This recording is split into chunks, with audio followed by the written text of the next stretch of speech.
Question 1.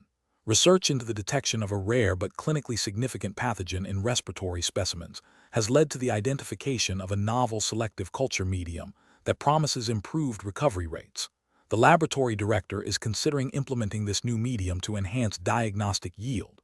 Which of the following approaches best aligns with regulatory requirements and professional best practices for implementing this change? Option A. Transition to the new medium without any comparative studies or adjustments to existing quality control protocols, assuming it will perform similarly to current media. Option B. Conduct a thorough in-house validation study comparing the new medium's performance against current methods, including establishing appropriate quality control measures and documenting all findings before routine implementation. Option C. Immediately adopt the new medium for all relevant respiratory specimens, relying on the manufacturer's published performance data and anecdotal recommendations from other laboratories. Option D. Implement the new medium on a trial basis for a small subset of specimens without formal validation, observing for any obvious discrepancies in results. The correct answer is B. Conduct a thorough in-house validation study comparing the new medium's performance against current methods, including establishing appropriate quality control measures and documenting all findings before routine implementation. Explanation. Scenario analysis. This scenario presents a common implementation challenge in clinical microbiology, adapting established culture techniques and media selection to a new, potentially more sensitive or specific diagnostic need without compromising patient care or regulatory compliance. The challenge lies in balancing the desire for improved diagnostic yield with the practicalities of laboratory workflow, cost-effectiveness, and adherence to established CLIA, Clinical Laboratory Improvement Amendments, regulations, which govern laboratory testing in the United States.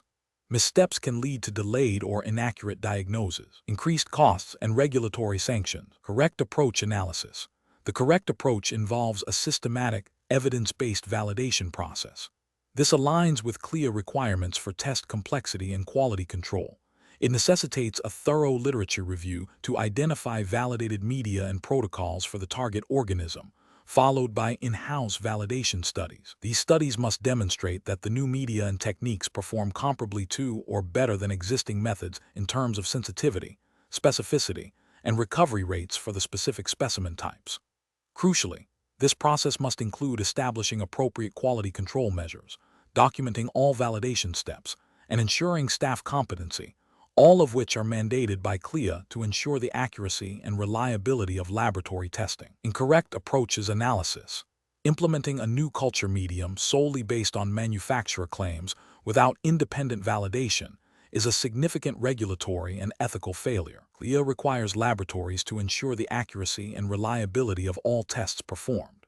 Relying solely on marketing materials bypasses the essential step of verifying performance in the laboratory's specific environment and with its patient population, potentially leading to false negatives or positives. Adopting a new medium based on anecdotal evidence from colleagues in different institutions without formal validation also presents regulatory and ethical risks. While collegial advice can be helpful, it does not substitute for the rigorous, documented validation required by CLIA. Different laboratory conditions, reagent lots, and specimen handling practices can significantly impact test performance, making direct transfer of results unreliable.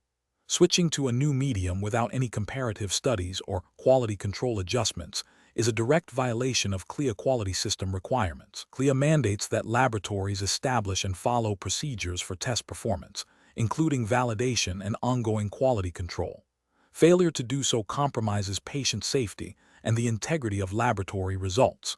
Professional reasoning. Professionals must approach changes in laboratory practice with a commitment to patient safety and regulatory compliance. The decision-making process should involve 1. Identifying the clinical need and potential benefits of a new technique or medium. 2. Conducting a comprehensive literature search for evidence-based practices and validated methods. 3. Developing a detailed validation plan that includes performance characteristics, sensitivity, specificity, recovery, quality control procedures, and staff training. 4. Executing the validation plan meticulously and documenting all results. 5. Obtaining necessary approvals and ensuring all changes are incorporated into the laboratory's standard operating procedures. 6. continuously monitoring performance post-implementation. This systematic approach ensures that any changes enhance, rather than compromise, the quality of patient care and adhere to all applicable regulations. Question 2. Examination of the data shows a patient admitted with shortness of breath and chest discomfort, with laboratory results including an elevated cardiac troponin I level. The patient's electrocardiogram, ECG, shows no significant ST segment changes, and the patient denies any recent strenuous physical activity. What is the most appropriate next step for the clinical laboratory technologist? Option A. Immediately report the elevated cardiac troponin I as definitive evidence of acute myocardial infarction and initiate the hospital's STEMI protocol. Option B. Report the elevated cardiac troponin I result and communicate it to the ordering physician, highlighting the absence of ECG changes and the patient's denial of strenuous activity to prompt further clinical correlation. Option C. Hold the elevated cardiac troponin I result until a repeat troponin and a complete cardiac enzyme panel can be performed to rule out other causes. Option D. Report the elevated cardiac troponin I result as a critical value, but do not mention the ECG findings or patient history, as this is outside the technologist's scope. Correct answer is B. Report the elevated cardiac troponin I result and communicate it to the ordering physician, highlighting the absence of ECG changes and the patient's denial of strenuous activity to prompt further clinical correlation. Explanation. Scenario analysis. This scenario is professionally challenging because it requires the technologist to interpret complex biochemical marker results in the context of a patient's clinical presentation and potential confounding factors. Misinterpretation can lead to incorrect diagnoses, delayed treatment, or unnecessary interventions, directly impacting patient care and safety. The technologist must balance the need for timely reporting with the imperative for accuracy and appropriate clinical correlation. Correct approach analysis. The correct approach involves recognizing that elevated cardiac troponin levels, particularly in the absence of clear signs of acute myocardial infarction (AMI, necessitate further investigation and clinical correlation. This aligns with best professional practice as outlined by the American Society for Clinical Pathology (ASC) guidelines, which emphasize the technologist's role in providing accurate data and flagging potential discrepancies or critical findings for clinical review. The ASC promotes a collaborative approach where laboratory professionals work closely with clinicians to ensure optimal patient outcomes.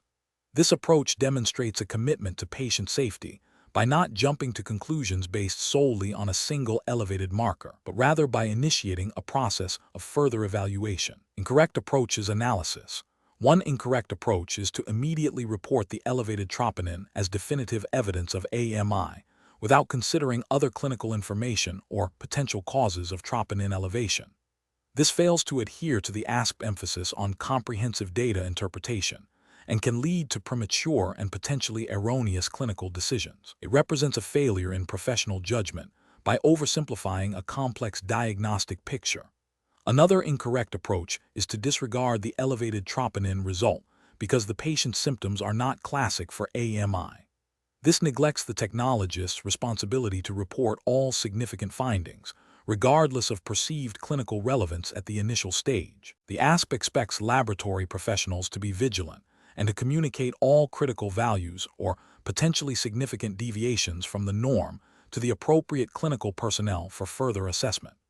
This approach demonstrates a lack of diligence and a failure to recognize the potential for atypical presentations of disease. A third incorrect approach is to delay reporting the elevated troponin result pending further laboratory testing or clinical consultation, without first communicating the initial finding.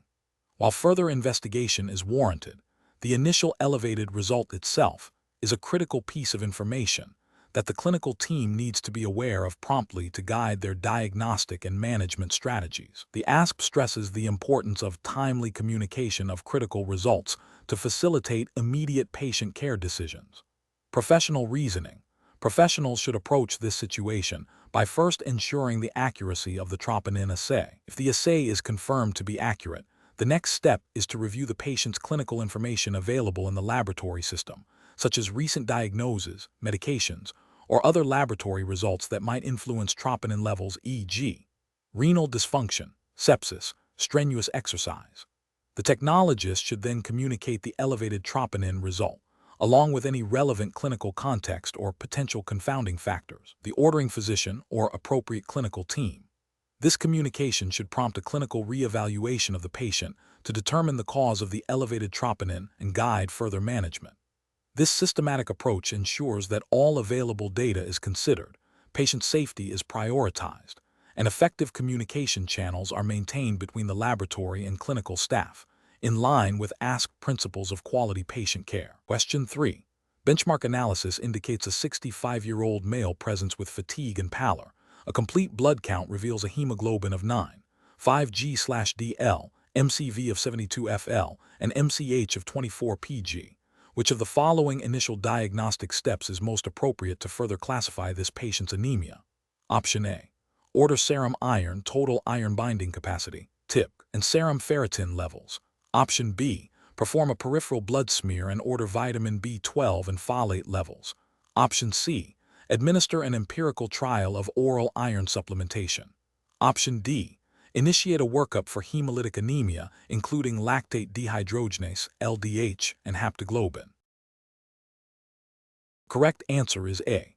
Order serum iron, total iron binding capacity, TIP, and serum ferritin levels. Explanation. Scenario analysis. This scenario presents a common clinical challenge where a patient exhibits symptoms suggestive of anemia, but the underlying cause is not immediately apparent. The professional challenge lies in systematically differentiating between the various etiologies of anemia, which require distinct diagnostic pathways and treatment strategies. Misclassification can lead to delayed or inappropriate treatment, potentially worsening the patient's condition and impacting long-term health outcomes. Adherence to established diagnostic algorithms and laboratory guidelines is paramount to ensure accurate and efficient patient care. Correct approach analysis. The correct approach involves a tiered diagnostic strategy, beginning with a complete blood count, CBC, to confirm anemia and assess red blood cell indices. This is followed by a reticulocyte count to evaluate bone marrow response. Based on these initial findings, further investigations are guided. For microcytic anemia, iron studies, serum iron, TIP, ferritin, are crucial to differentiate iron deficiency anemia from anemia of chronic disease or thalassemia. For macrocytic anemia, vitamin B12 and folate levels are essential to identify megaloblastic anemia. Normocytic anemia requires assessment for hemolysis, LDH, bilirubin, haptoglobin, or underlying chronic disease/renal dysfunction. This systematic, evidence-based approach aligns with the principles of good clinical practice and laboratory medicine, ensuring that diagnostic resources are utilized effectively and that the most likely causes are investigated first, as expected under the regulatory framework governing clinical laboratory practice in the U.S. Incorrect approaches analysis. Initiating empirical treatment for a specific type of anemia without definitive diagnostic confirmation is a significant regulatory and ethical failure. For instance, starting iron supplementation without confirming iron deficiency anemia can mask other underlying conditions, such as anemia of chronic disease, or lead to iron overload in patients with other types of anemia. Similarly, treating for vitamin B12 deficiency without laboratory confirmation can delay diagnosis of other causes of macrocytosis. Ordering a broad panel of tests without a logical diagnostic sequence is inefficient, increases costs, and can lead to unnecessary patient anxiety and potential for incidental findings that may not be clinically relevant. This approach deviates from the principle of judicious use of diagnostic resources and can be considered a failure to adhere to best practices in laboratory utilization, which are implicitly governed by quality assurance standards within the U.S. healthcare system. Professional reasoning. Professionals should approach anemia diagnosis by first confirming the presence and severity of anemia with a CBC. Subsequently, the reticulocyte count provides critical information about bone marrow function. The red blood cell indices MCV, MCH, MCHC, then guide the next steps. A low MCV suggests microcytic anemia, prompting iron studies. A high MCV suggests macrocytic anemia, leading to vitamin B12 and folate testing. A normal MCV in the context of anemia necessitates investigation into hemolysis, chronic disease, or renal function.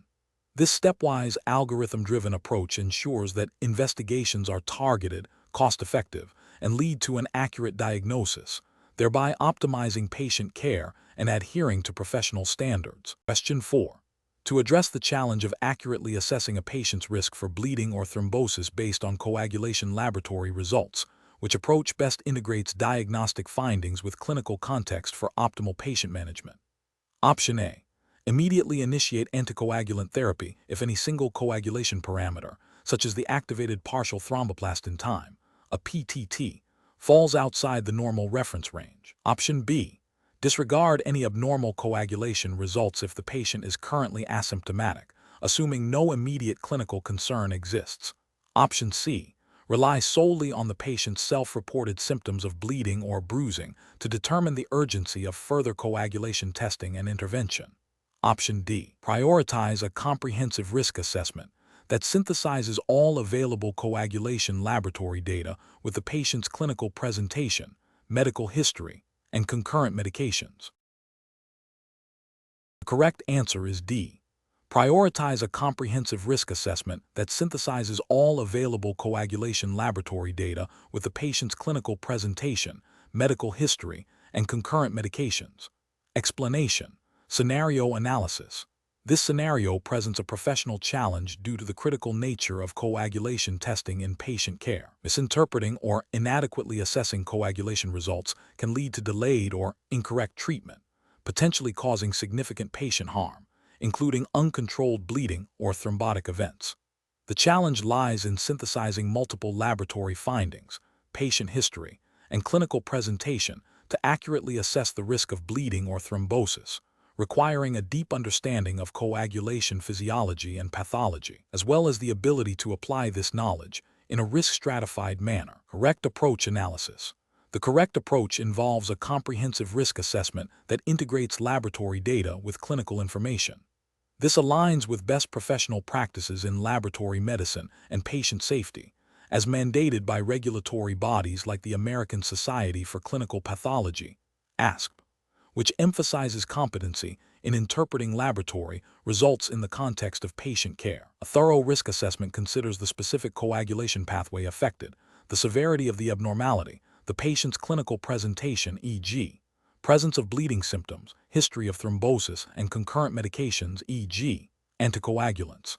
This holistic evaluation allows for accurate risk stratification, guiding appropriate clinical management and further diagnostic testing.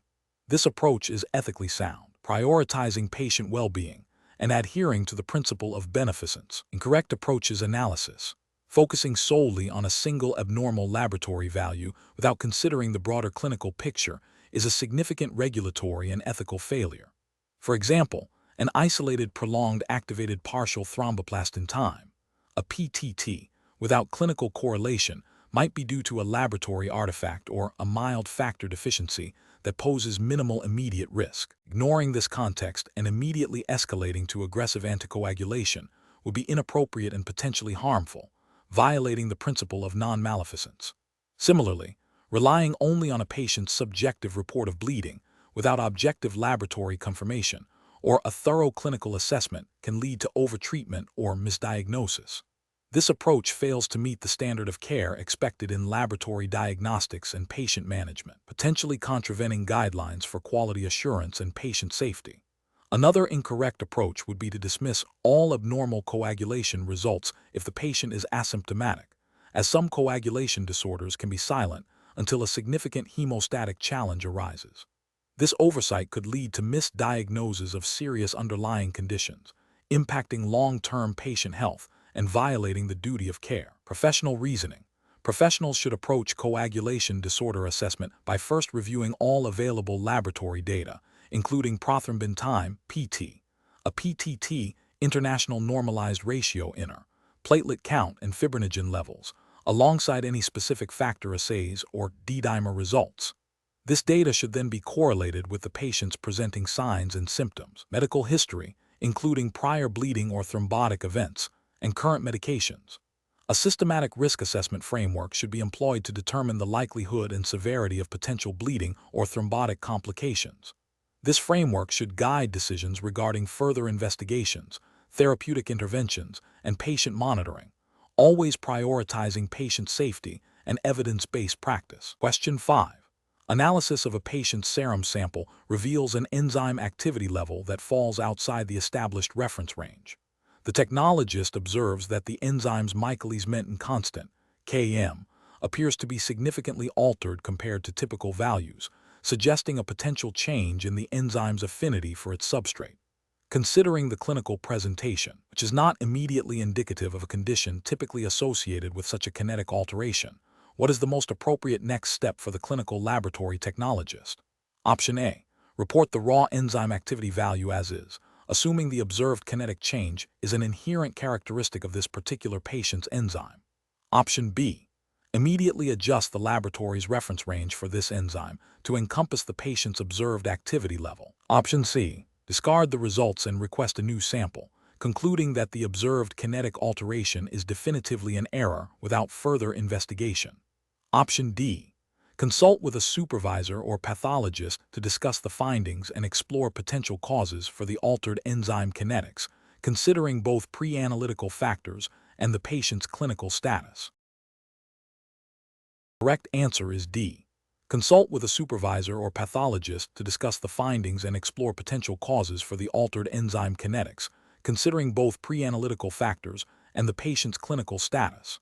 Explanation. This scenario presents a professional challenge because a technologist is tasked with interpreting enzyme activity results in the context of a patient's clinical presentation, which may not immediately align with expected enzyme kinetics. The technologist must go beyond simply reporting raw data and consider the biological and clinical implications, ensuring patient safety and accurate diagnosis. This requires a deep understanding of enzyme function and kinetics, as well as the ability to critically evaluate potential confounding factors. The correct approach represents best professional practice because it prioritizes patient well-being and diagnostic accuracy by integrating laboratory findings with clinical information. This aligns with the American Society for Clinical Pathology (ASCP) guidelines, which emphasize the technologist's role in quality control, data interpretation, and communication of critical results. By consulting with a supervisor or pathologist, the technologist ensures that any discrepancies are thoroughly investigated, adhering to the principle of do no harm and upholding the integrity of laboratory services. This collaborative approach is essential for complex cases where enzyme kinetics might be altered by factors not immediately apparent from the assay alone. An incorrect approach that involves solely reporting the raw enzyme activity without further investigation fails to meet professional standards. This could lead to misdiagnosis or delayed treatment if the observed enzyme kinetics are atypical due to a pre-analytical error, e.g., improper sample handling, interfering substances, or a unique patient condition. Ethically, this approach neglects the technologist's responsibility to ensure the reliability and clinical relevance of their findings. Another incorrect approach, such as unilaterally altering the reference range based on a single patient's results, is a significant regulatory and ethical failure. Reference ranges are established through rigorous statistical analysis of healthy populations and should not be modified without proper validation and institutional approval. Such an action undermines the standardization of laboratory testing, compromises the comparability of results, and could lead to widespread misinterpretation of patient data. This violates principles of quality assurance and patient safety. A third incorrect approach, such as dismissing the results as an error without any investigation, is also professionally unacceptable. While errors can occur, a systematic approach to troubleshooting is required. This involves considering all potential sources of error, from sample collection to instrument malfunction, before concluding that the result is invalid. Failing to investigate could mean missing a critical diagnosis or overlooking a systemic laboratory issue. The professional reasoning process should involve a systematic evaluation of the enzyme activity results in light of the patient's clinical context. This includes 1. Verifying the accuracy of the assay and the pre-analytical conditions of the sample. 2. Comparing the results to established reference ranges and understanding the typical enzyme kinetics for the specific enzyme. 3. Considering potential physiological or pathological factors that could influence enzyme activity, e.g., age, sex, medications, coexisting conditions. 4. If discrepancies exist, consulting with experienced colleagues, supervisors, or pathologists to determine the most appropriate course of action, which may involve repeat testing, additional assays, or further clinical investigation. Question 6. The evaluation methodology shows a laboratory adopting a new quality control strategy for a critical chemistry assay. Which of the following approaches best ensures the reliability of patient results and compliance with regulatory expectations for analytical quality? Option A. Adhering strictly to the minimum quality control frequency mandated by CLIA regulations, regardless of the assay's specific performance or manufacturer guidance. Option B. Utilizing control materials that only cover the lower and upper limits of the assay's linear range, with a simple all controls in range rule. Option C. Reducing the frequency of quality control testing during periods of perceived low laboratory workload to optimize efficiency. Option D.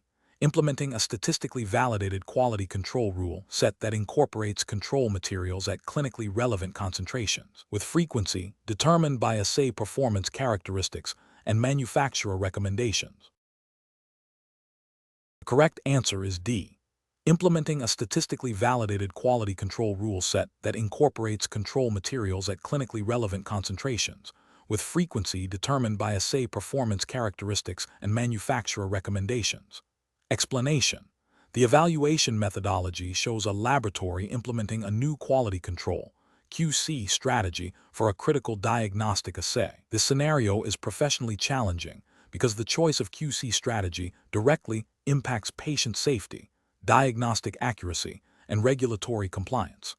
A poorly chosen strategy could lead to undetected analytical errors, resulting in misdiagnosis and inappropriate patient management. Professionals must balance the need for robust quality assurance with resource limitations and the practicalities of laboratory workflow. Adherence to the American Society for Clinical Pathology (ASP) guidelines, which align with broader CLIA, Clinical Laboratory Improvement Amendments, regulations in the U.S., is paramount. The correct approach involves selecting a QC strategy that is demonstrably effective in detecting clinically significant analytical errors, as supported by the manufacturer's recommendations and regulatory requirements. This typically means using control materials at clinically relevant concentrations and implementing a statistically sound QC rule set, e.g., Westgard rules, that is appropriate for the assay's performance characteristics. This approach represents best professional practice because it prioritizes patient safety by ensuring the reliability of test results. It aligns with CLIA regulations, which mandate that laboratories establish and follow procedures to ensure the quality and accuracy of tests. By using appropriate controls and rules, the laboratory actively monitors the analytical performance of the assay, fulfilling its ethical and regulatory obligations to provide accurate diagnostic information. An incorrect approach would be to solely rely on the minimum QC frequency recommended by CLIA without considering the assay's inherent variability or the manufacturer's specific recommendations. This is professionally unacceptable because CLIA minimum requirements are a baseline, not necessarily optimal for all assays. An assay with higher inherent variability or a history of instability might require more frequent QC to detect errors promptly. Another incorrect approach is to use control materials that do not span the clinically relevant decision-making ranges for the assay. This fails to adequately assess the assay's performance at critical values, potentially allowing errors in these ranges to go undetected, which is a direct failure to ensure the accuracy of patient results and a violation of the principle of providing reliable diagnostic information. A third incorrect approach is to implement a QC rule set that is too permissive, such as using only a single control rule with a wide allowable range. This increases the risk of false rejections, unnecessary downtime, or, more critically, false acceptances, undetected errors, compromising patient care and violating the laboratory's responsibility to maintain analytical integrity. The professional decision-making process for similar situation should involve a thorough review of the assay's performance characteristics, manufacturer's recommendations, and relevant regulatory requirements, e.g., CLIA cap. This includes evaluating the clinical significance of potential analytical errors and selecting a QC strategy that provides the highest probability of detecting such errors while minimizing unnecessary downtime. Regular review and validation of the QC strategy are essential to ensure its continued effectiveness. Question 7. The assessment process reveals a peripheral blood smear with a significant number of fragmented red blood cells, often referred to as schistocytes, in addition to normocytic, normochromic red blood cells and a normal white blood cell differential. What is the most appropriate next step for the clinical laboratory technologist? Option A. Recognize the presence of schistocytes as indicative of potential intravascular hemolysis and flag the smear for pathologist review and physician notification. Option B. Conclude that the patient likely has a mechanical red blood cell destruction issue and document this as a preliminary diagnosis. Option C. Ignore the presence of schistocytes as they are common in various non-pathological conditions and do not require special attention. Option D. Report the presence of red blood cell fragments as a minor morphological variation without further action. The correct answer is A. Recognize the presence of schistocytes as indicative of potential intravascular hemolysis and flag the smear for pathologist review and physician notification. Explanation. Scenario analysis. This scenario presents a challenge in interpreting a patient's blood smear findings in the context of potential underlying pathology. The technologist must not only identify cellular abnormalities, but also understand their functional implications and how they might impact patient care, requiring a nuanced understanding beyond simple morphology. The professional challenge lies in accurately correlating microscopic observations with physiological consequences and communicating these findings appropriately within the healthcare team, adhering to clear regulations for quality control and accurate reporting. Correct approach analysis. The correct approach involves recognizing the morphological changes in red blood cells, such as the presence of schistocytes, and understanding their functional significance. Schistocytes are fragmented red blood cells, indicating mechanical damage or intravascular hemolysis. This understanding is crucial for the technologist to flag the smear for further investigation by a pathologist or physician, as it suggests conditions like disseminated intravascular coagulation, DIC, microangiopathic hemolytic anemia, MAHA, or prosthetic valve dysfunction. This aligns with CLIA mandate for accurate and reliable testing, ensuring that critical findings are promptly communicated to facilitate appropriate patient management. The technologist's role is to provide accurate data that aids in diagnosis and treatment. Incorrect approach is analysis. One incorrect approach is to simply report the presence of red blood cell fragments without considering their functional implications or the need for further evaluation.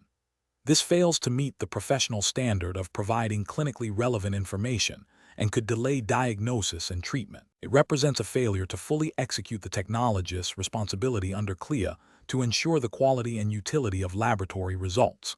Another incorrect approach is to attempt to diagnose the specific underlying condition based solely on the presence of schistocytes without the necessary expertise or scope of practice.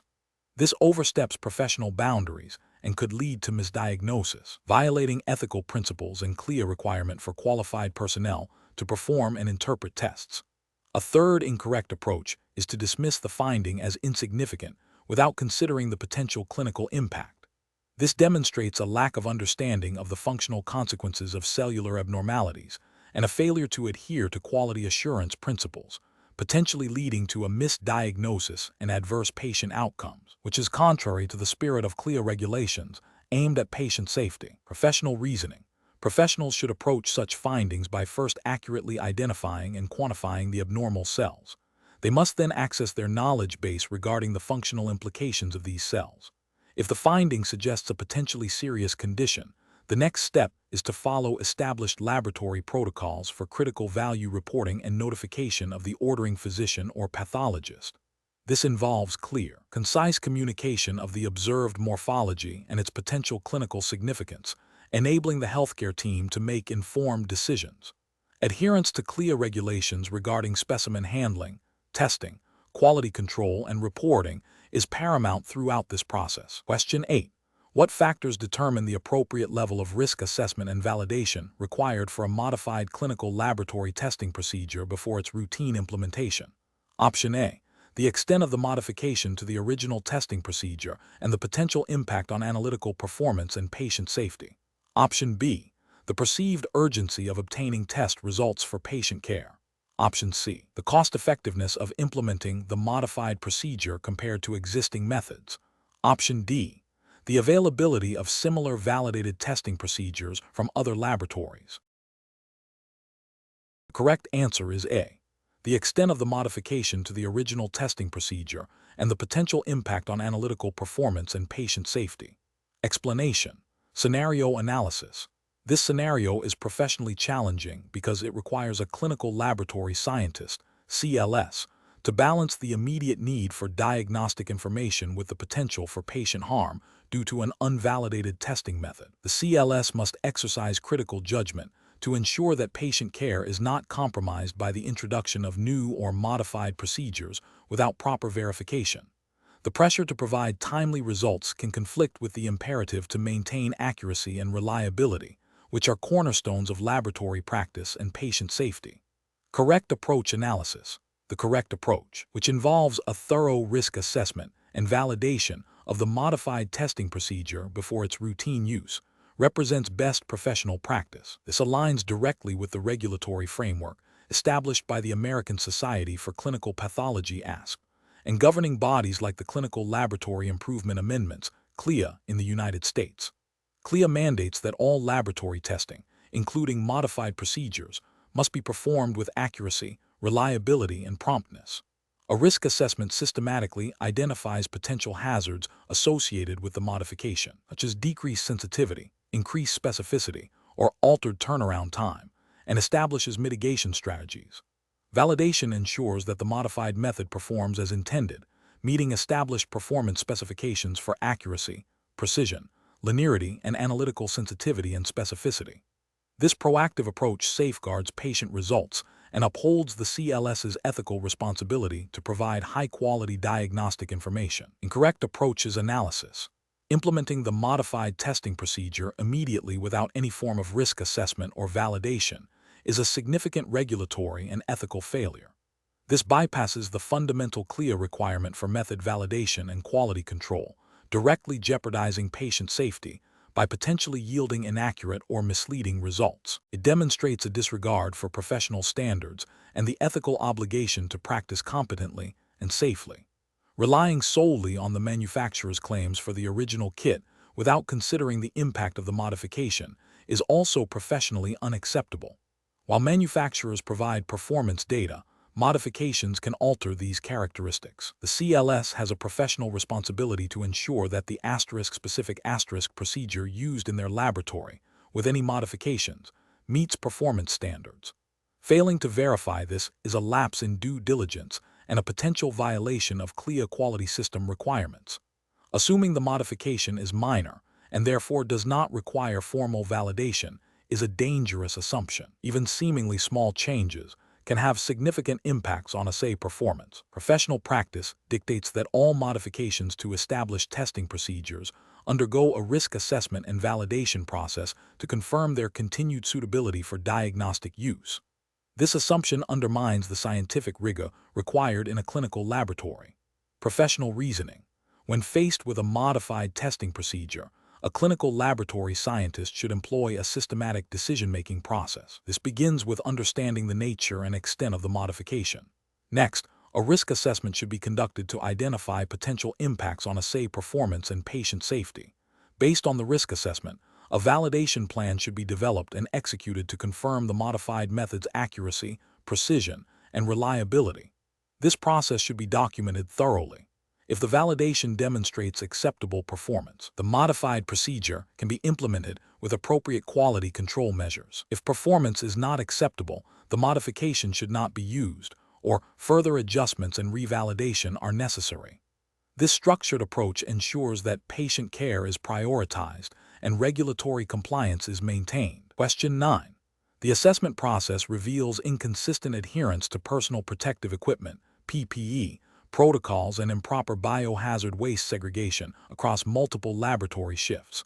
What is the most effective approach to address these systemic safety deficiencies and ensure ongoing compliance with laboratory safety regulations? Option A. Issue formal warnings and disciplinary actions to all staff members identified as non-compliant during the assessment period. Option B. Implement a comprehensive ongoing training program with regular competency assessments for all laboratory personnel, coupled with a system for documented feedback and corrective action. Option C. Establish a peer-to-peer reporting system where staff are encouraged to report observed safety violations to their supervisors. Option D. Conduct a single, mandatory laboratory safety refresher course for all staff, followed by a brief quiz. Correct answer is B. Implement a comprehensive ongoing training program with regular competency assessments for all laboratory personnel, coupled with a system for documented feedback and corrective action. Explanation. Scenario analysis. This scenario presents a common implementation challenge in clinical laboratories, ensuring consistent adherence to safety protocols across different shifts and personnel. The challenge lies in the potential for complacency, varying levels of experience, and the inherent risks associated with handling biological specimens and chemicals. A lapse in safety can lead to patient harm, staff injury, and regulatory noncompliance, making rigorous oversight and corrective action paramount. Correct approach analysis.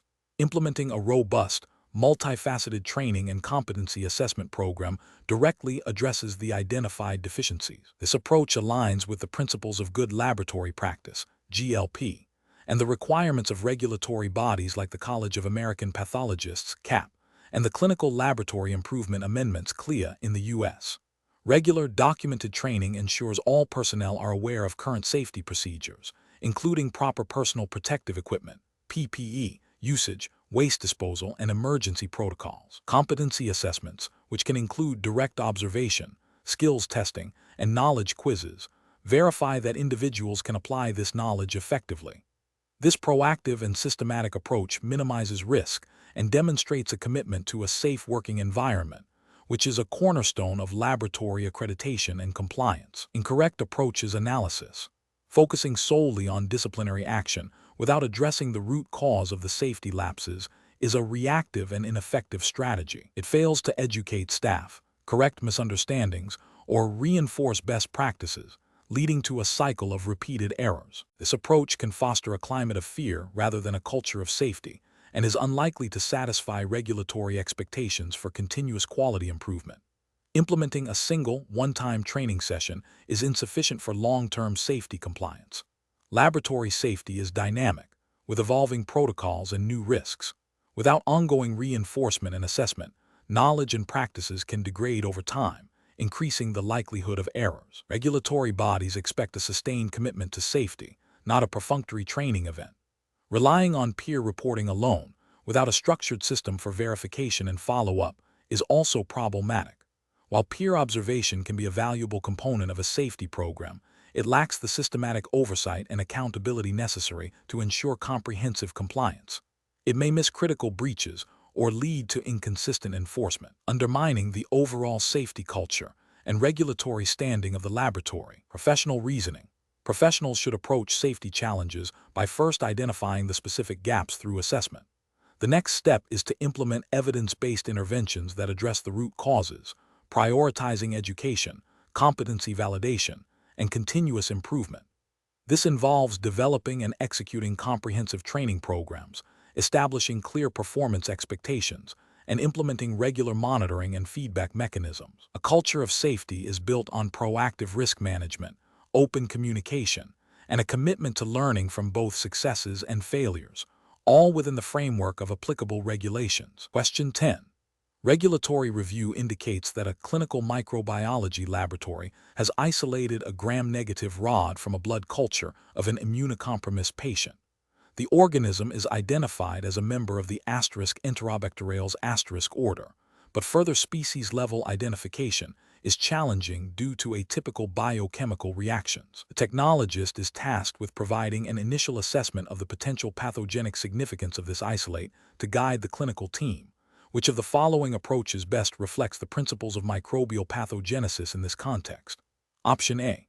Rely on the organism's gram-stain morphology and colony characteristics for initial assessment. Option B. Assume the organism is pathogenic solely because it was isolated from a blood culture. Option C. Prioritize the organism's susceptibility to commonly used broad-spectrum antibiotics. Option D.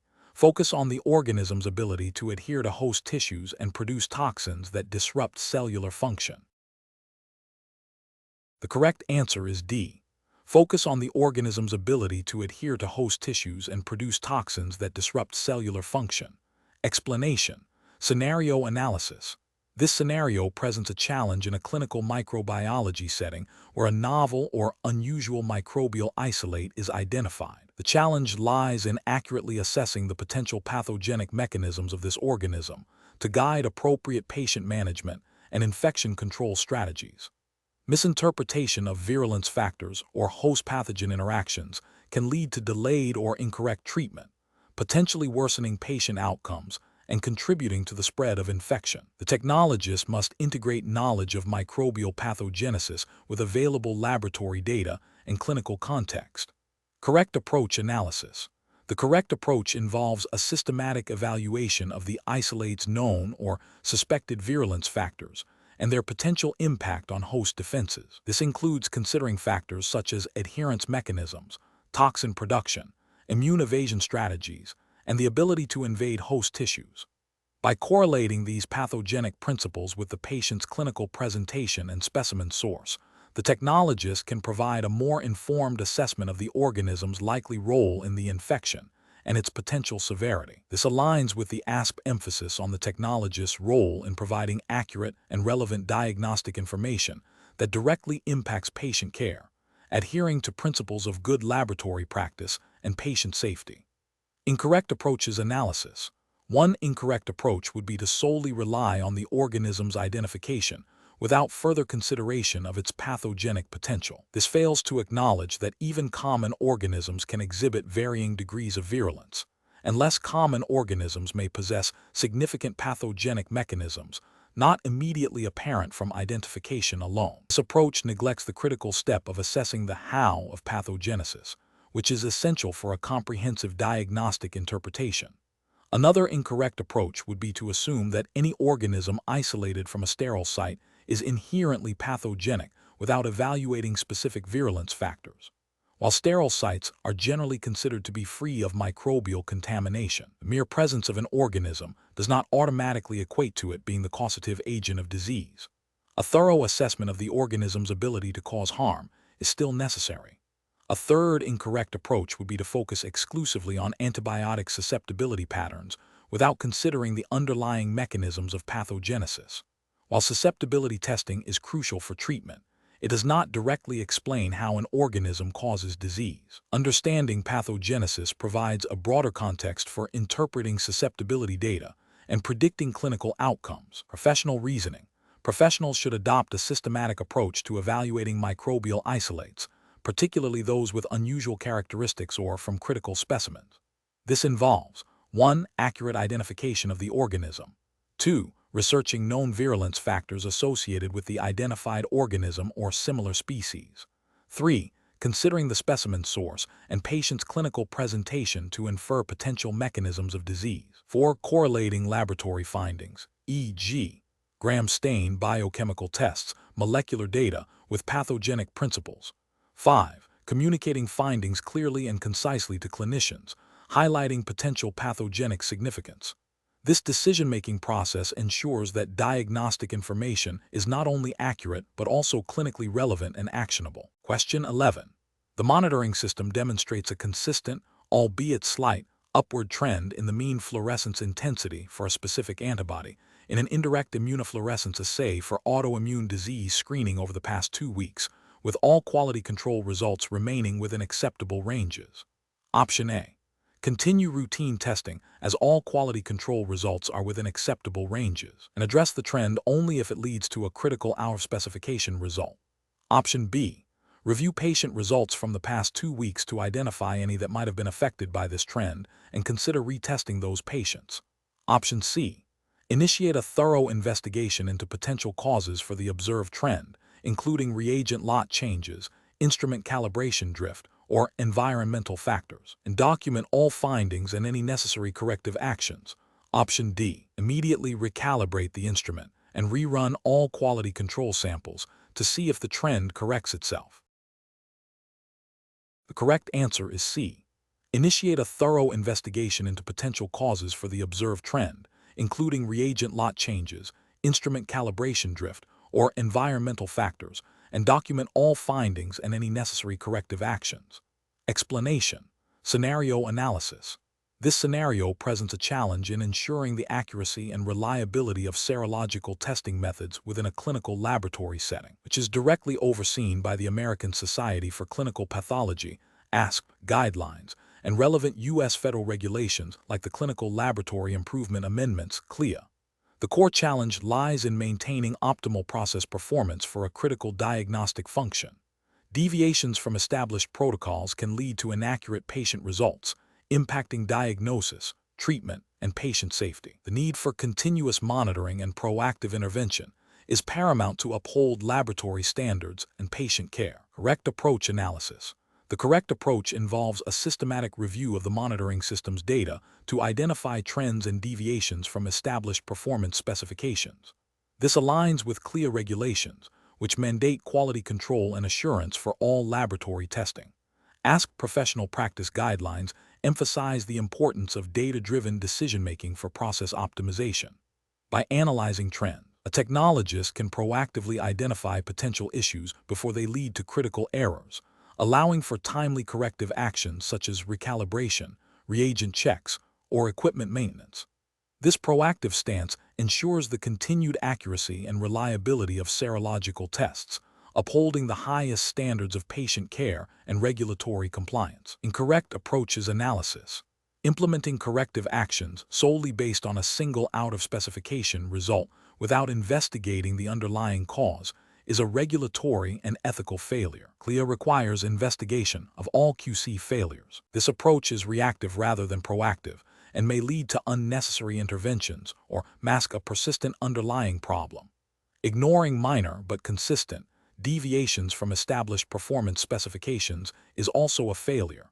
While not immediately critical, these trends can indicate a gradual degradation of the testing system, potentially leading to inaccurate results over time. This neglect violates the principle of continuous quality improvement mandated by CLIA and ASP guidelines. Waiting for a significant number of patient results to be flagged as potentially erroneous before initiating a review of the monitoring system is a critical failure. This approach is highly reactive and places patients at immediate risk of receiving incorrect diagnoses and treatments. It directly contravenes CLIA requirement for prompt identification and resolution of testing issues. Professional reasoning. Professionals in a clinical laboratory setting must adopt a proactive and data-driven approach to quality assurance. This involves 1. Establishing clear performance specifications for all testing methods. 2. Implementing robust monitoring systems that continuously collect relevant data. 3. Regularly reviewing monitoring data for trends and deviations. 4. Investigating any out-of-specification results or concerning trends promptly and thoroughly. 5. Implementing corrective actions based on root cause analysis. 6. Documenting all quality control activities, investigations, and corrective actions. 7. Staying abreast of current ASP guidelines and CLIA regulations. This systematic approach ensures the integrity of laboratory testing, protects patient safety, and maintains regulatory compliance. Question 12. Cost-benefit analysis shows that a new laboratory information system, LIS, offers significant potential for reduced operational expenses and improved turnaround times, but its implementation requires substantial upfront investment and extensive staff retraining. Which of the following approaches best ensures the successful and compliant integration of this new LIS within a clinical laboratory setting? Option A. Proceed with the LIS implementation based primarily on the vendor's projected cost savings and efficiency gains, assuming that regulatory compliance will be addressed through standard vendor support. Option B. Prioritize the LIS features that offer the most immediate improvements in turnaround time and cost reduction, deferring detailed workflow and compliance assessments to a later stage. Option C. Conduct a comprehensive impact assessment that evaluates the LIS's effects on patient safety, data integrity, workflow efficiency, regulatory compliance, and integration with existing healthcare systems, alongside financial considerations. Option D. Focus the impact assessment solely on the financial return on investment and the technical specifications of the LIS, with minimal consideration for the human factors and operational workflow changes. The correct answer is C. Conduct a comprehensive impact assessment that evaluates the LIS's effects on patient safety, data integrity, workflow efficiency, regulatory compliance, and integration with existing healthcare systems, alongside financial considerations. Explanation. Scenario analysis. This scenario presents a common challenge in clinical laboratories, balancing the perceived benefits of a new laboratory information system, LIS, with the practical realities of implementation and regulatory compliance. The challenge lies in moving beyond a purely financial cost-benefit analysis to incorporate the critical aspects of patient safety, data integrity, and adherence to regulatory standards, which are paramount in healthcare. The pressure to adopt new technology for efficiency must be tempered by a thorough understanding of its impact on laboratory operations and patient care, especially within the stringent framework of the American Society for Clinical Pathology (ASC). Exams implied regulatory environment, which emphasizes quality and safety. Correct approach analysis.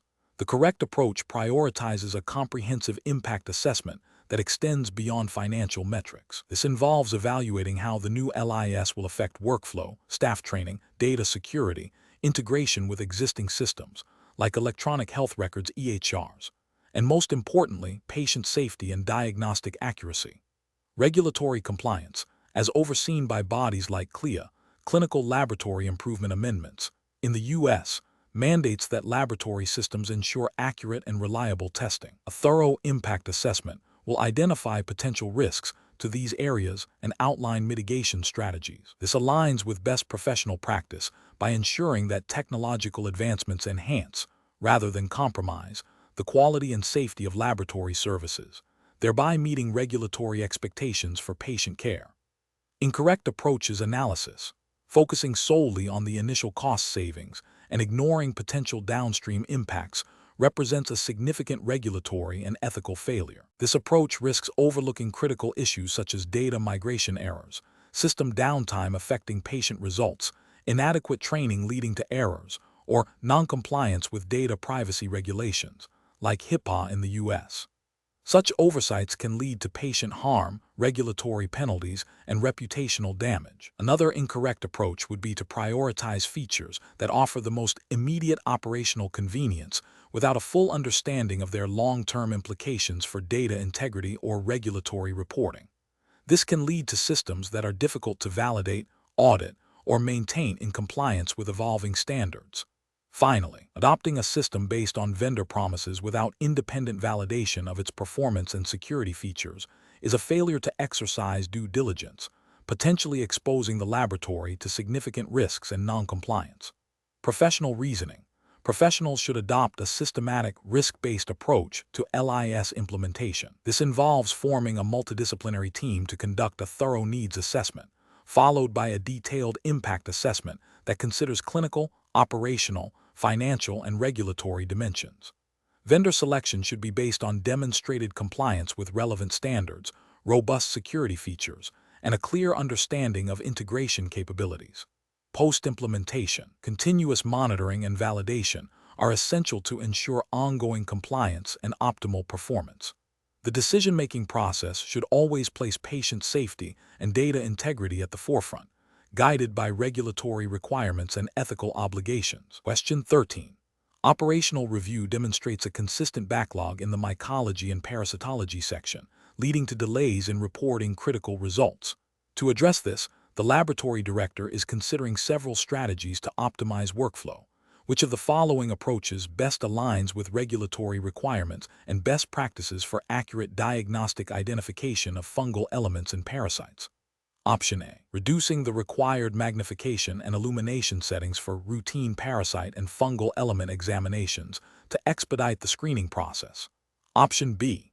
Implementing a tiered reporting system where preliminary identifications are released based on initial microscopic observation, with confirmatory testing performed later.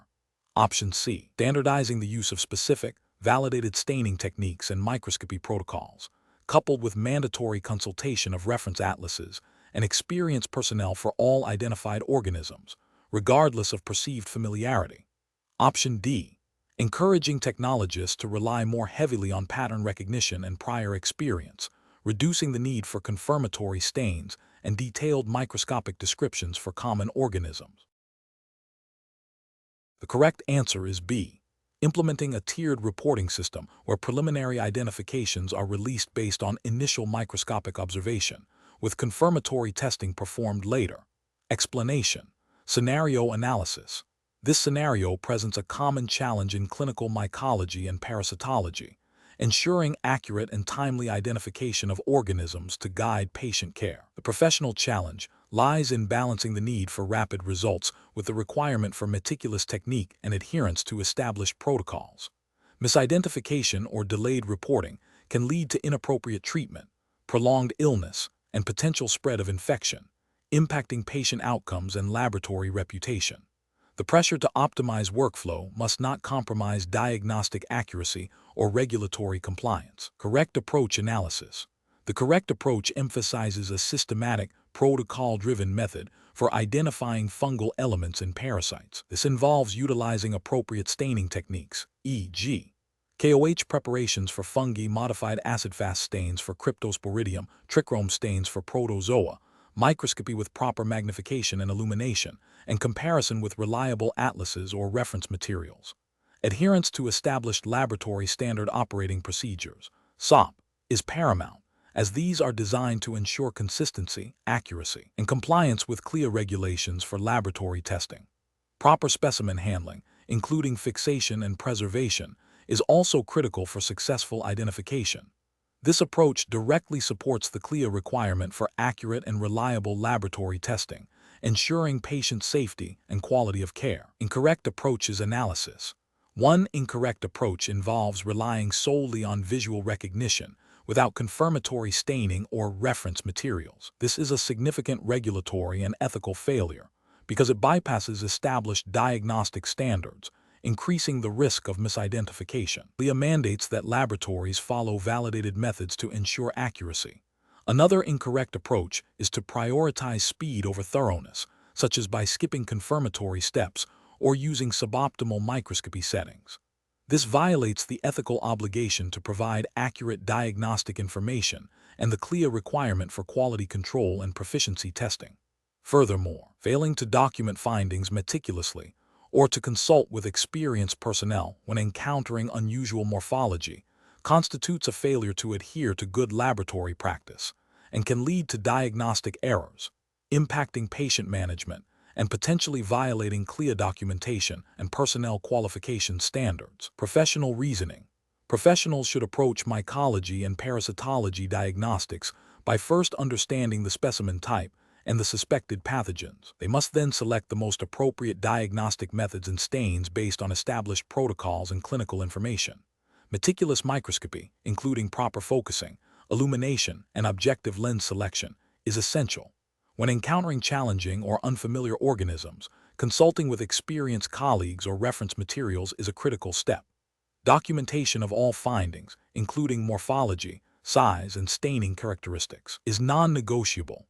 Finally, understanding and adhering to all relevant regulatory requirements, such as those set forth by CLIA, is fundamental to providing safe and effective patient care. Question 14. Cost-benefit analysis shows that implementing a new, less expensive reagent for common chemistry assay could significantly reduce reagent expenditure. However, preliminary data suggests a slight increase in the coefficient of variation, CV, for some analytes compared to the current reagent. Which of the following approaches best aligns with regulatory requirements and professional best practices for clinical laboratory science? Option A. Rely on the manufacturer's claims of equivalence and proceed with the switch, assuming the slight increase in CV is within acceptable laboratory limits. Option B. Immediately switch to the new reagent to realize cost savings and monitor QC data closely for any significant deviations. Option C. Implement the new reagent for a limited number of non-critical patient sample to assess its real-world performance before a full rollout. Option D. Conduct a comprehensive analytical validation study of the new reagent, comparing its performance characteristics, accuracy, precision, linearity, interference, against the current reagent and established performance goals before considering implementation. Correct answer is B. Immediately switch to the new reagent to realize cost savings and monitor QC data closely for any significant deviations. Explanation. Scenario analysis. This scenario presents a common challenge in clinical laboratory science, balancing efficiency and cost-effectiveness with the unwavering commitment to patient safety and diagnostic accuracy. The pressure to optimize processes, often driven by financial consideration, can inadvertently lead to compromises that impact the quality of patient care. The professional challenge lies in identifying and implementing improvements that enhance efficiency without jeopardizing the integrity of laboratory results, which directly influence clinical decision-making and patient outcomes. Adherence to regulatory standards, such as those set by the American Society for Clinical Pathology, ASP, for educational and professional practice, is paramount. Correct approach analysis. The correct approach involves a systematic evaluation of the proposed process optimization, prioritizing patient safety and diagnostic accuracy above all else. This means thoroughly validating any changes to ensure they do not introduce pre-analytical, analytical, or post-analytical errors. For example, if a new reagent or instrument is being considered, rigorous performance evaluation against established benchmarks in comparison with existing methods is essential. This aligns with the ASP emphasis on competency and quality assurance in clinical laboratory practice.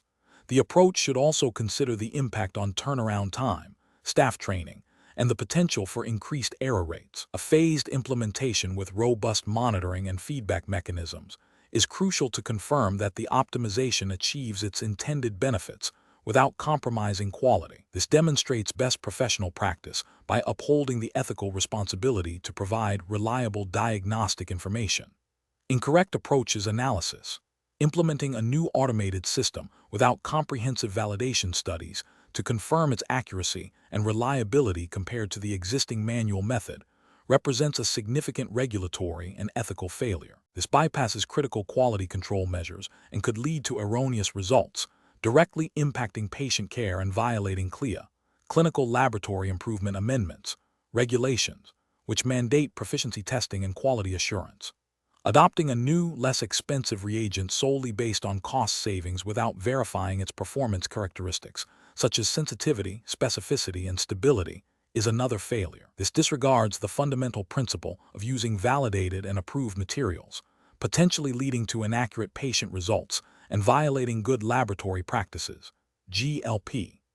Reducing the frequency of quality control checks on an established instrument to save time and resources is a direct contravention of CLIA regulations and best practices for laboratory quality management. This increases the risk of undetected instrument drift or malfunction, compromising the reliability of all tests performed. Professional reasoning. Professionals in clinical laboratory science must adopt a decision-making process that begins with a thorough understanding of the proposed change's potential impact on patient care.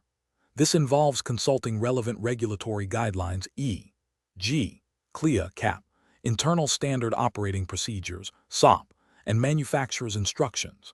A risk assessment should be conducted to identify potential pitfalls and develop mitigation strategies. Prioritizing validation, verification, and ongoing quality monitoring is essential.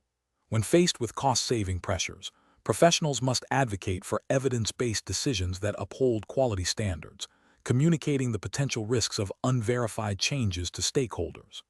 The ultimate goal is to ensure that any process optimization enhances efficiency without compromising the accuracy and reliability of laboratory results. Question 15. Quality control measures reveal a significant discrepancy between a patient's reported laboratory result for a coagulation study and their documented clinical presentation of excessive bleeding. Which of the following actions best represents the appropriate initial response to investigate this pre-analytical issue? Option A. Immediately redraw the patient's specimen and rerun the coagulation study to confirm the initial result. Option B. Contact the ordering physician to inquire about potential patient factors that might influence the coagulation study results without reviewing the specimen handling process. Option C. Assume the analytical instrument is malfunctioning and initiate a full instrument calibration and maintenance cycle. Option D. Review the patient's specimen collection record, including the date and time of collection, the type of anticoagulant used, the fill volume of the collection tube, and the transport conditions to the laboratory. The correct answer is D. Review the patient's specimen collection record, including the date and time of collection, the type of anticoagulant used, the fill volume of the collection tube, and the transport conditions to the laboratory. Explanation. Scenario analysis. This scenario presents a common challenge in clinical laboratory settings where a discrepancy between the patient's clinical presentation and the laboratory result necessitates a thorough investigation into the pre-analytical phase. The professional challenge lies in identifying the root cause of the discrepancy, which could stem from various specimen collection and handling errors, potentially leading to misdiagnosis, delayed treatment, or unnecessary interventions. The integrity of patient care hinges on accurate and reliable laboratory results, making the investigation of such anomalies a critical responsibility. Correct approach analysis. The correct approach involves a systematic review of the entire specimen collection and handling process for the specific patient and test in question. This includes verifying patient identification, confirming the correct specimen type and collection tube, assessing the adequacy of fill volume, checking for proper mixing of anticoagulants, evaluating transport conditions, temperature, time, and ensuring appropriate storage prior to analysis. Adherence to the laboratory's standard operating procedures, SOP, and manufacturer's instructions for the specific test are paramount. This meticulous approach aligns with the principles of good laboratory practice, GLP, and the CLIA Clinical Laboratory Improvement Amendments, regulations, which mandate quality control and assurance measures to ensure the accuracy and reliability of laboratory testing. By thoroughly investigating each step, the technologist can pinpoint the source of the error and implement corrective actions to prevent recurrence, thereby upholding professional standards and patient safety. Incorrect approaches analysis.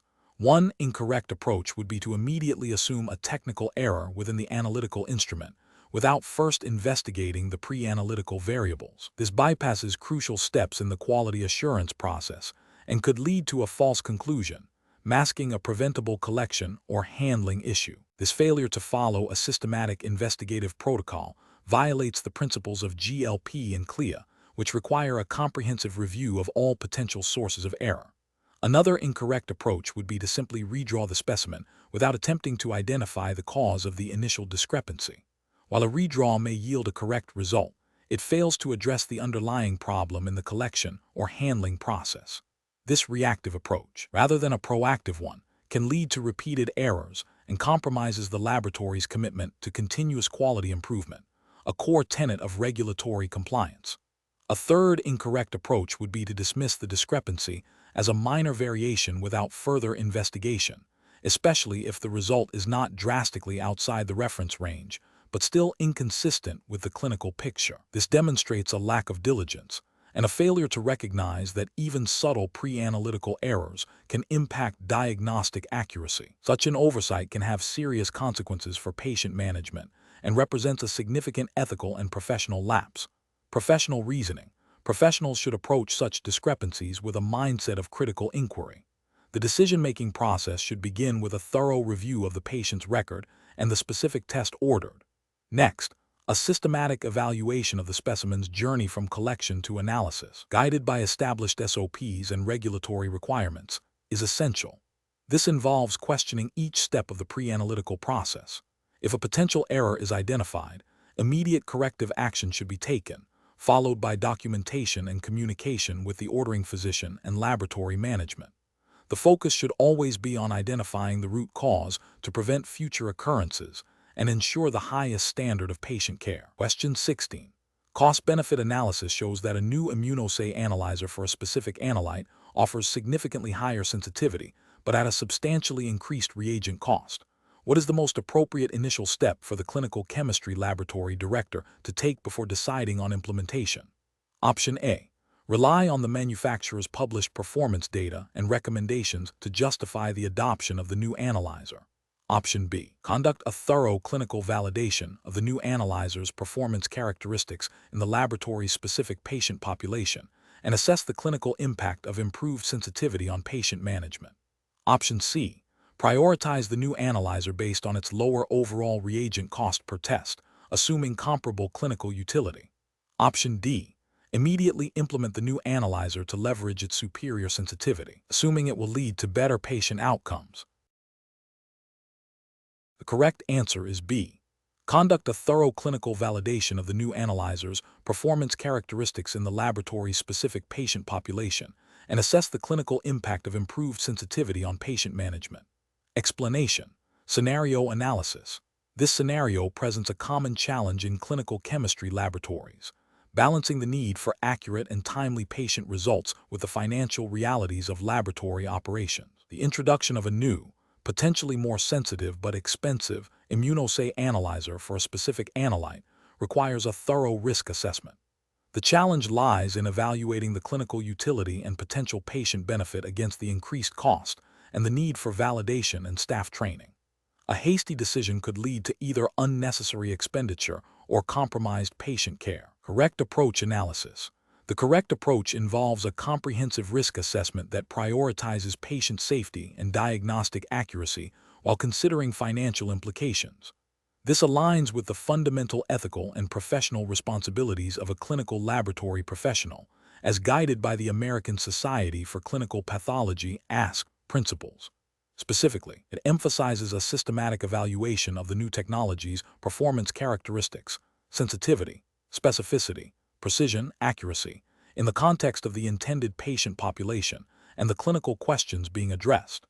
This includes assessing the impact of improved diagnostic capabilities on patient outcomes, considering the potential for earlier or more accurate diagnoses, and evaluating the need for additional testing or treatment adjustments. The financial aspect is considered, but only after the clinical utility and safety have been thoroughly established. This approach ensures that any investment in new technology directly benefits patient care and meets established quality standards, reflecting a commitment to evidence-based practice and responsible resource allocation. Incorrect approaches analysis. Implementing the new analyzer solely based on its advertised superior sensitivity, without a thorough clinical validation and risk assessment, is a significant regulatory and ethical failure. This approach neglects the ASP emphasis on quality assurance and the need to verify that new methods perform reliably in the specific laboratory environment. Could lead to overdiagnosis or unnecessary follow-up testing, increasing healthcare costs and potentially causing patient anxiety without a clear clinical benefit. Adopting the new analyzer based primarily on cost savings, even if it offers comparable performance, is also problematic. While cost-effectiveness is important, it should not supersede the primary goal of providing the most accurate and reliable diagnostic information. A reduction in sensitivity or specificity, even if not immediately apparent, could lead to misdiagnoses or false positives, directly impacting patient care and potentially violating regulatory requirements for analytical performance. Choosing the new analyzer based on vendor recommendations alone, without independent validation and a comprehensive internal risk assessment, represents a failure to uphold professional responsibility. Laboratories are expected to independently verify the performance of all analytical methods. Relying solely on vendor claims bypasses critical quality control steps and could expose the laboratory to regulatory scrutiny for noncompliance with CLIA, Clinical Laboratory Improvement Amendments, regulations, which mandate method validation. Professional reasoning. Professionals should approach such decisions by first defining the clinical need and the limitations of the current method. This is followed by a thorough literature review and an assessment of the new technology's analytical performance characteristics. A pilot study or validation phase within the laboratory is crucial to confirm that the new analyzer meets established performance criteria and integrates effectively into existing workflows.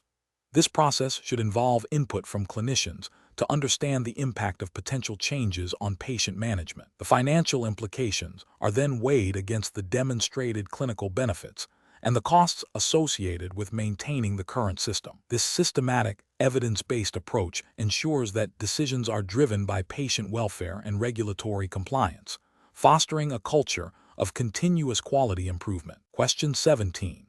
Market research demonstrates a growing demand for rapid and comprehensive identification of antibiotic-resistant pathogens in critical care settings, leading a clinical laboratory to consider implementing a next-generation sequencing (NGS) assay for this purpose. The laboratory director is evaluating different approaches to bring this assay into routine use. Which of the following approaches best aligns with regulatory requirements and professional best practices for introducing a novel molecular diagnostic test? Option A. Begin offering the NGS assay to clinicians based on preliminary internal observations and anecdotal feedback from a few physicians, without formal validation, to quickly meet perceived market needs.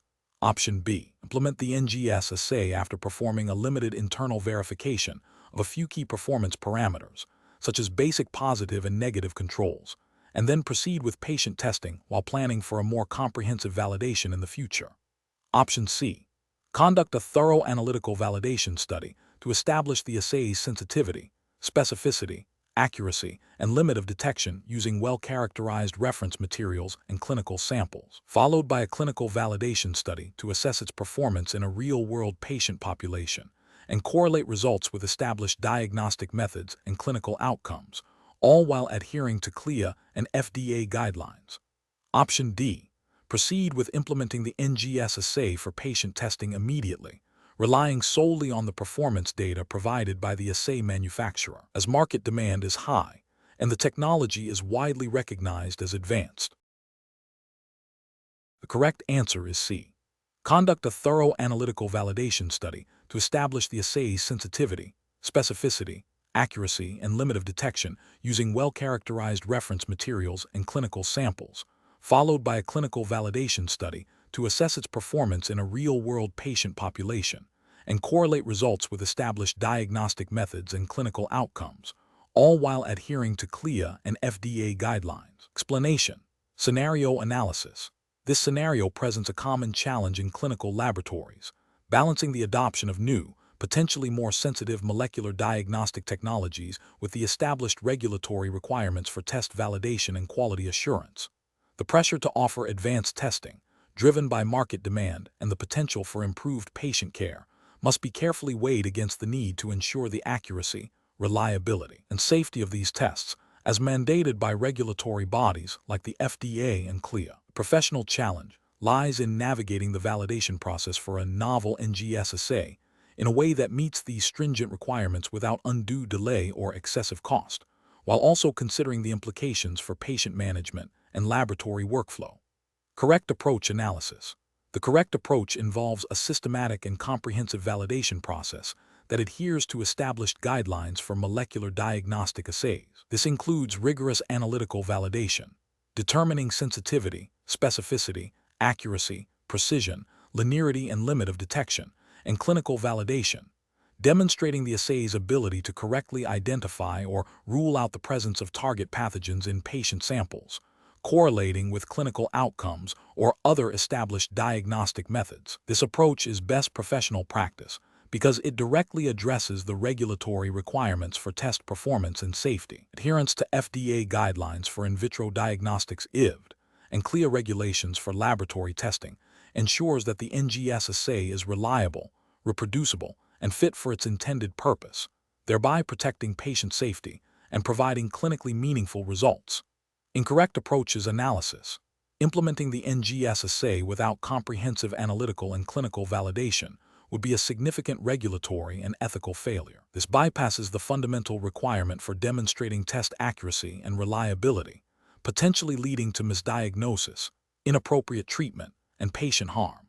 It violates CLIA regulations that mandate proficiency testing and quality control for all laboratory tests, and FDA regulations that require pre-market review or appropriate exemptions for IVDs. Relying solely on manufacturer-provided validation data without performing independent laboratory-specific verification would also be professionally unacceptable. While manufacturer data is a starting point, CLIA regulations require laboratories to validate tests performed in their own environment, as factors such as instrument calibration, reagent lot variation, and laboratory personnel can influence test performance.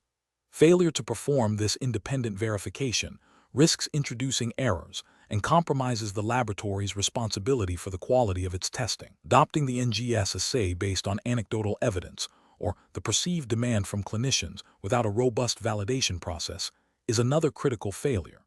This prioritizes market pressure over scientific rigor and patient safety, violating the ethical obligation of laboratories to provide accurate and reliable diagnostic information. It disregards the established regulatory pathways designed to ensure the quality and safety of laboratory testing. Professional reasoning. Professionals should employ a decision-making framework that prioritizes patient safety and regulatory compliance. This involves 1. Thoroughly understanding the intended use and limitations of the new technology. 2. Consulting relevant regulatory guidelines e.g. FDA, CLIA for test validation. 3. Developing a detailed validation plan that includes both analytical and clinical components. 4. Executing the validation plan meticulously, documenting all steps and results. 5. Performing a risk assessment to identify potential issues and mitigation strategies. 6. engaging with clinical stakeholders to ensure the test results will be interpretable and actionable. 7. Establishing robust quality control and quality assurance procedures post-implementation.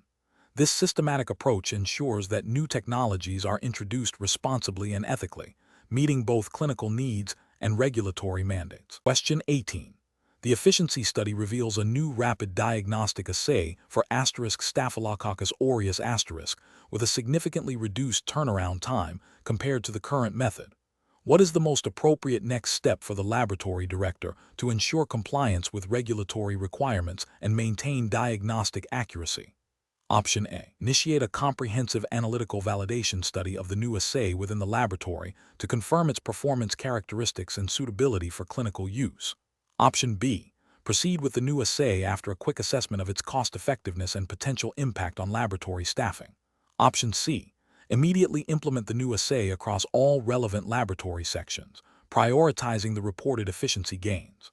Option D. Rely on the manufacturer's published performance data and implement the assay after a brief review of their documentation. The correct answer is A. Initiate a comprehensive analytical validation study of the new assay within the laboratory to confirm its performance characteristics and suitability for clinical use. Explanation. Scenario analysis. This scenario presents a common challenge in clinical laboratories, balancing the need for rapid diagnostic results with the imperative to maintain accuracy and adhere to regulatory standards. The pressure to reduce turnaround time can lead to shortcuts or the adoption of unvalidated methods, potentially compromising patient care and violating CLIA regulations. The professional challenge lies in evaluating new technologies or process changes critically, ensuring they meet established performance benchmarks and regulatory requirements before implementation. Correct approach analysis. Implementing a new rapid diagnostic assay for a critical pathogen requires a rigorous validation process that aligns with CLIA regulations. This includes demonstrating analytical sensitivity and specificity, establishing linearity, assessing precision and accuracy, and determining reference ranges. The correct approach involves a comprehensive analytical validation study to ensure the new assay performs comparably to or better than existing methods, meets established performance specifications, and is suitable for clinical use. This upholds the CLIA mandate for quality control and proficiency testing, ensuring reliable patient results. Incorrect approach is analysis. Adopting the new assay solely based on the manufacturer's claims without independent laboratory validation would be a significant regulatory failure. CLIA requires laboratories to verify the performance characteristics of any new test or method before its routine use. Relying on anecdotal evidence or the perceived efficiency gain without data-driven validation risks introducing errors and misdiagnoses, violating the ethical obligation to provide accurate patient care. Implementing the assay without considering its impact on existing workflows and personnel training also presents a challenge. While efficiency is a goal, it cannot come at the expense of proper procedure. CLIA mandates that personnel are adequately trained and competent to perform the tests they are assigned. A hasty implementation without adequate training or workflow integration could lead to procedural errors and compromised quality. Focusing solely on cost reduction without a thorough performance evaluation is another critical failure. While cost-effectiveness is important, it is secondary to the accuracy and reliability of diagnostic testing. CLIA emphasizes the quality of patient care, and any decision that prioritizes cost over diagnostic integrity is a violation of both regulatory and ethical principles. Professional reasoning. Professionals must approach the implementation of new diagnostic technologies with a systematic, evidence-based methodology. This involves 1. Understanding the clinical need and potential benefits of the new technology. 2. Conducting a thorough literature review and evaluating manufacturer data. 3. Designing and executing a comprehensive analytical validation study according to CLIA guidelines. 4. Assessing the impact on workflow, personnel, and existing quality control procedures. And 5. Making a data-driven decision based on performance, regulatory compliance, and patient safety. Question 19. Process analysis reveals that a clinical laboratory technologist has isolated a gram-negative rod from a sterile body fluid. The physician has requested rapid identification to guide antibiotic therapy. The technologist has performed a gram stain, observed characteristic morphology, and has access to a variety of identification methodologies. Which of the following approaches represents the most appropriate and compliant method for bacterial identification in this scenario, adhering to the principles of accurate and reliable laboratory practice? Option A. Perform a series of carefully selected biochemical tests and then confirm the identification using a CLIA-waived automated identification system. Option B. Conduct a rapid identification using a single, non-validated biochemical test that is commonly associated with the suspected organism. Option C. Utilize a single, highly selective agar medium known to isolate the suspected organism and report the identification based on colony morphology alone. Option D. Rely solely on the gram stain morphology and gram reaction to provide a presumptive identification to the physician. The correct answer is A. Perform a series of carefully selected biochemical tests and then confirm the identification using a CLIA-waived automated identification system. Explanation: Scenario analysis. This scenario presents a common challenge in clinical microbiology where a rapid identification of a gram-negative rod is crucial for timely patient management. The pressure to provide an accurate and efficient diagnosis, coupled with the potential for misidentification, creates a professionally challenging situation. Misidentification can lead to inappropriate antibiotic therapy, delayed treatment for serious infections, and increased patient morbidity and mortality. The technologist must balance speed with accuracy, adhering to established protocols and understanding the limitations of various identification methods. Correct approach analysis. The correct approach involves utilizing a combination of phenotypic characteristics observed through gram staining and initial biochemical tests, followed by confirmatory testing using a validated, CLIA-waived or moderate complexity automated identification system. This multi-step process aligns with the principles of good laboratory practice and regulatory compliance under the Clinical Laboratory Improvement Amendments, CLIA. CLIA mandates that laboratories perform accurate and reliable testing. The initial gram stain provides essential morphological and gram reaction data, narrowing down the possibilities. Subsequent biochemical tests, when used judiciously, can further differentiate based on metabolic capabilities. The automated system, validated for accuracy and precision, provides a high level of confidence in the final identification. This systematic approach ensures that the identification is both timely and reliable, meeting the needs of patient care and regulatory requirements for accuracy and quality control. Incorrect approaches analysis. Relying solely on gram stain morphology for definitive identification of a gram-negative rod is a significant regulatory and ethical failure. While gram stain is a critical initial step, it is not sufficiently discriminatory to identify most gram-negative rods to the species level. This approach violates CLIA requirement for accurate and reliable testing, as it introduces a high risk of misidentification. Using only a single, non-validated biochemical test for identification is also professionally unacceptable. CLIA requires that all tests performed in a laboratory be validated for their intended use. A single biochemical test may not be specific enough, leading to false positives or negatives. This lack of validation and specificity compromises the accuracy of the results, violating CLIA quality control and proficiency testing mandates. Performing a rapid, unconfirmed identification based on a single, highly selective agar medium without further confirmatory testing is another failure. While selective media are useful for isolating specific organisms, they do not guarantee identification. Organisms can sometimes exhibit atypical growth patterns, or the medium may not be entirely specific. Without confirmatory testing, the laboratory risks reporting an inaccurate identification, which directly contravenes CLIA standards for test performance and result reporting. Professional reasoning. Professionals should approach bacterial identification by first understanding the clinical context and the urgency of the request. They should then systematically apply a tiered approach, starting with basic, reliable tests like gram staining. This is followed by carefully selected biochemical tests or other phenotypic methods that provide incremental discriminatory power. The final step should always involve confirmation with a validated identification system, whether automated or manual, that has undergone rigorous quality control and proficiency testing as mandated by CLIA. This ensures that the reported identification is accurate, reliable, and supports appropriate patient care decisions. Professionals must also be aware of the limitations of each method and have established protocols for handling ambiguous results or organisms that are difficult to identify. Question 20. Governance review demonstrates that the Toxicology and Drug Screening Laboratory is experiencing delays in reporting critical patient results, impacting clinical decision-making. To address this, the laboratory director is considering several process optimization strategies. Which of the following approaches best balances the need for improved turnaround time with the imperative of maintaining accuracy and regulatory compliance under CLIA? Option A. Implement a tiered testing strategy where initial screening is performed using a rapid, high-throughput method, followed by confirmatory testing of presumptive positive results using a more specific and sensitive method. Option B. Reduce the turnaround time for the initial immunoassay screening by shortening incubation periods and reducing quality control checks. Option C.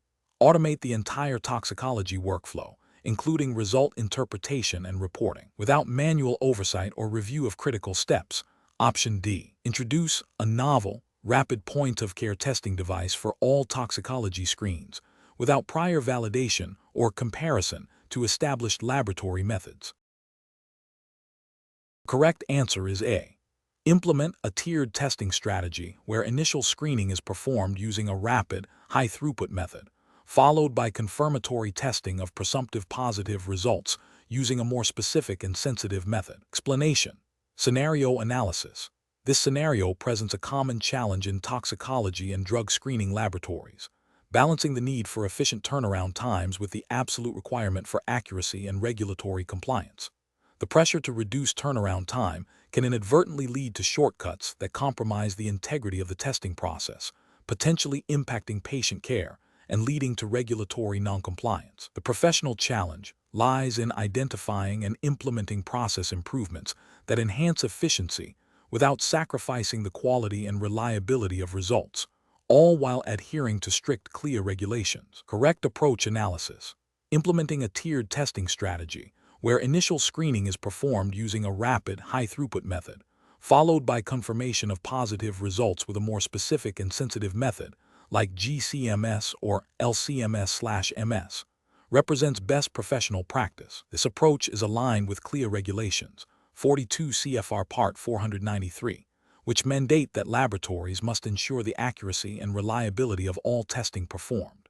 A tiered approach optimizes resource utilization by minimizing the number of samples requiring expensive confirmatory testing, thereby improving turnaround time for negative results. Crucially, it ensures that all presumptive positives are definitively confirmed, upholding the accuracy and validity of the reported results, which is a fundamental ethical and regulatory obligation. Incorrect approaches analysis. Focusing solely on reducing the time for the initial screening assay without ensuring adequate validation or confirmation of positive results would be a significant regulatory failure. CLIA mandates that all laboratory tests must be performed with the highest degree of accuracy and precision. Bypassing or inadequately performing confirmatory testing for positive screens violates this principle, potentially leading to false positives or negatives being reported, which can have severe consequences for patient management and legal implications. Implementing a new, unvalidated rapid screening method without rigorous performance evaluation and comparison to established methods would also be a regulatory failure. CLIA requires that all analytical methods used in the laboratory must be validated to ensure they meet the laboratory's intended use and performance specifications. Introducing a method without proper validation risks inaccurate results and noncompliance with quality control requirements.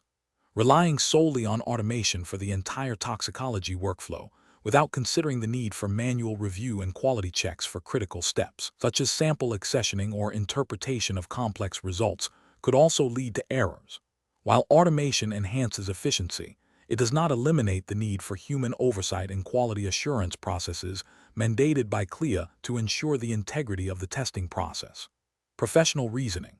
Professionals in toxicology and drug screening must adopt a systematic approach to process optimization. This involves first identifying bottlenecks and areas for improvement through data analysis and workflow observation. Any proposed changes must be evaluated against regulatory requirements, e.g., CLIA and ethical considerations, particularly regarding patient safety and result accuracy. A risk assessment should be conducted for each proposed change, considering potential impacts on accuracy, precision, turnaround time, and cost. Implementing changes should involve thorough validation, staff training, and ongoing monitoring to ensure sustained performance and compliance. The decision-making process should prioritize patient welfare and regulatory adherence above all else.